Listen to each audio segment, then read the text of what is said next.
Bom, agora nós falaremos sobre domínio, contradomínio e conjunto imagem.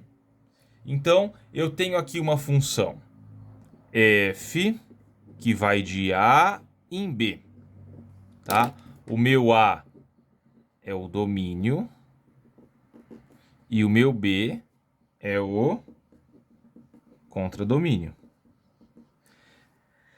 Cada elemento do A tem que estar relacionado a um único elemento do B, tá? E todos os elementos de A também tem que ter relação, não pode sobrar ninguém ali no A. Então eu vou pegar aqui, ó, o meu A vai ser o conjunto que tem o 0, o 1, o 2 e o 3. O meu B vai ser o conjunto que tem o 0, o 1, o 2, o 3, o 4 e o 5, tá? A minha função f de A em B vai ser definida pela seguinte fórmula: f de x igual a x mais 1. Bom, como que fica o diagrama aqui embaixo? Pausa o vídeo e faça você.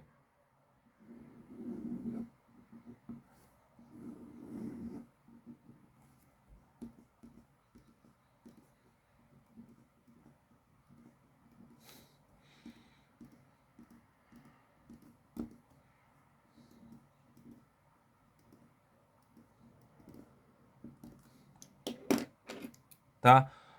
Como que vai ser? O 0 está relacionado com o 1 está relacionado com o 2 está relacionado com o 3 e o 3 está relacionado com o 4.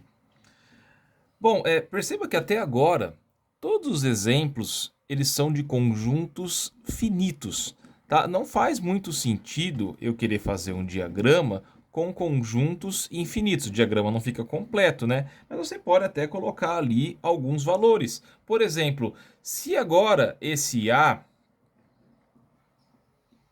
fosse reais e esse B fosse reais, como que ficaria o meu diagrama? Bom, eu vou ter aqui infinitos pontinhos.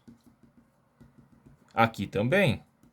Tá, mas posso colocar aqui, ó, 3, 5, 7. Por exemplo, o 3 está relacionado com qual?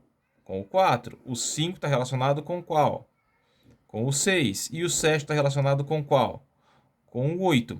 A pergunta que fica é o seguinte: será que eu posso afirmar que f é uma função de R em R? Tá? Eu preciso ter argumentos para falar isso, porque lembra lá, para definir função, todos os elementos aqui têm que possuir uma imagem, tem que estar aqui um elemento relacionado a ele, tá? Será que eu tenho a garantia de que o domínio real vale para essa função x mais 1? Tá? Então, como que eu trabalho com o domínio de uma função? Eu preciso olhar quando vai dar problema. Então, a princípio, trabalharemos com funções que vão ser f de x igual a um polinômio, x mais 1, g de x igual a x ao cubo mais 3x ao quadrado mais 2x mais 1, tá? Percebe que para essas eu nunca vou ter problema, que eu consigo sempre calcular com o x. Então nisso o domínio real vai valer.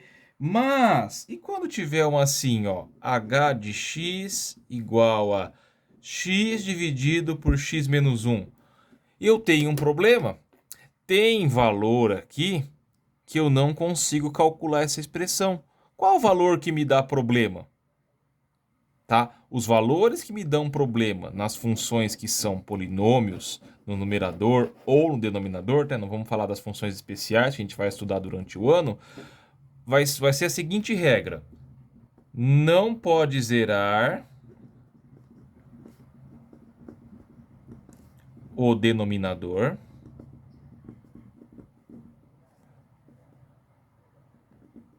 e raízes de índice par o que eu tenho dentro da raiz ali tem que ser maior que zero, tá? Essas são as duas condições, tá? Então, raízes de índice par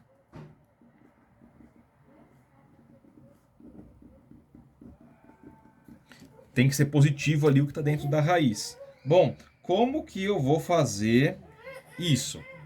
Tá? Vou dar aqui dois exemplos então. Então, ó, h de x igual a x sobre x menos 1.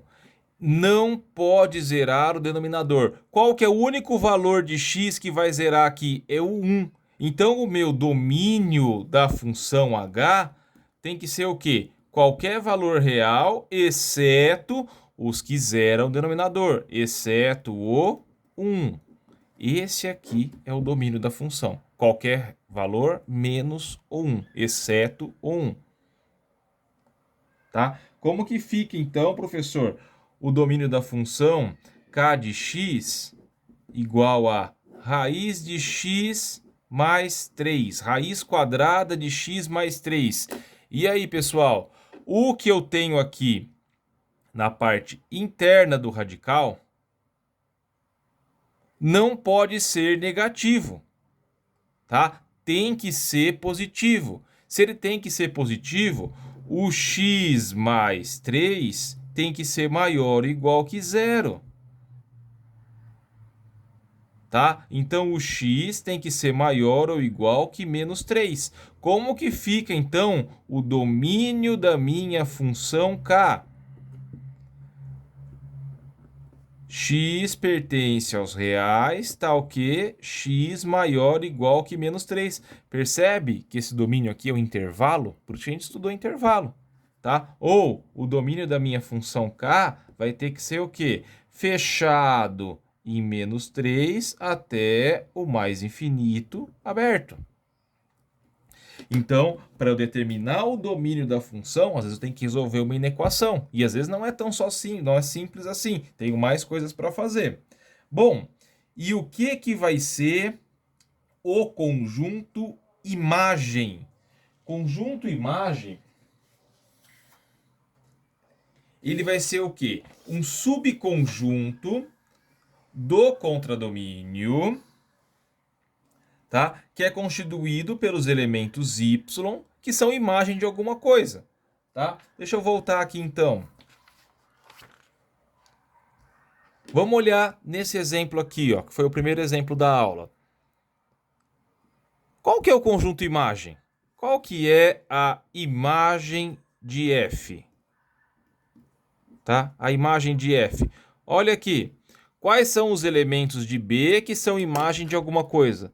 Esse aqui, ó.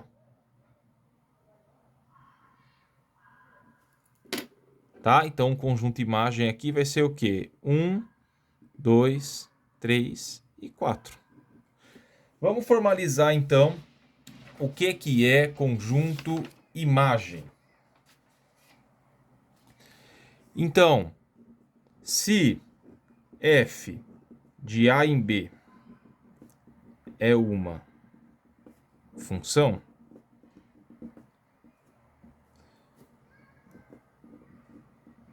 chama-se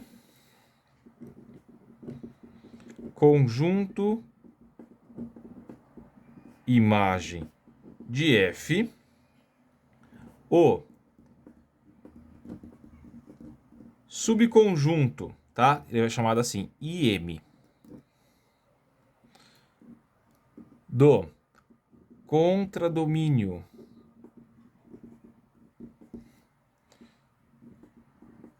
constituído pelos elementos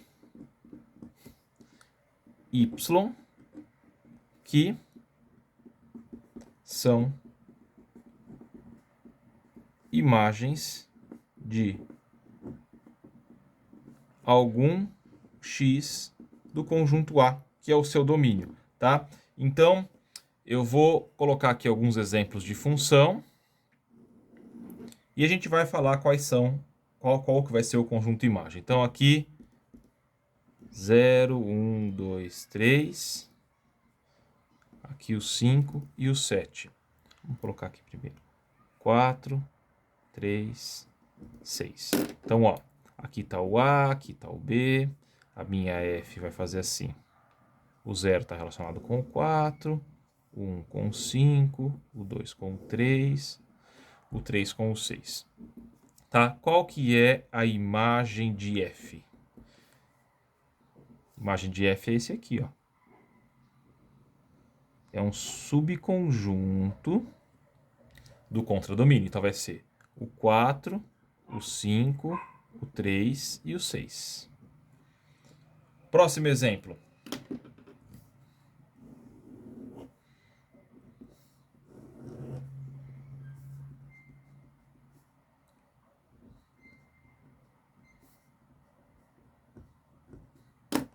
Aqui o 0 está no 4, o 1 está no 6, o 2 está no 4, o 3 está no 6.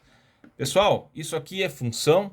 Volta lá na definição de função e verifica se está sendo satisfeito. Tá? É função sim.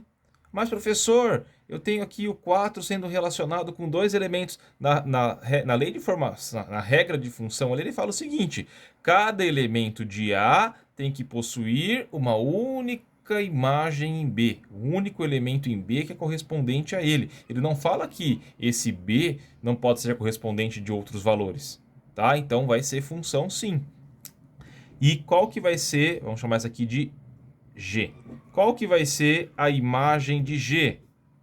Vai ser o 4 e o 6. Ok? Então, é assim que eu faço para construir o conjunto imagem. Futuramente, nós vamos dar nomes para essa função aqui. Tem um nome, essa daqui tem outro. A gente vai poder falar desses nomes para poder identificar. Vai falar de função injetora, função sobrejetora, função bijetora, tá?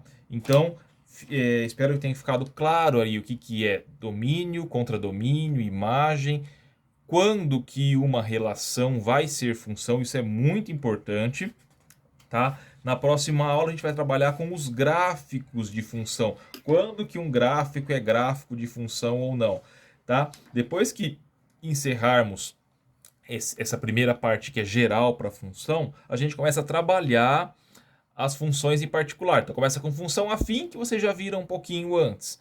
Função quadrática, que também já vira. Depois vem função modular, função exponencial, função logarítmica, função trigonométrica e assim vai até chegarmos no fim do ano. Tudo bem? Qualquer dúvida que ficou, comenta ali no vídeo ou posta lá no fórum do AVA. Pode comentar direto aqui no vídeo que eu tento olhar pelo menos uma vez por semana. Eu vejo os comentários ali do vídeo. E se tiver alguma dúvida especial, posta lá no grupo, no fórum, porque a sua dúvida pode ser a de outra pessoa também.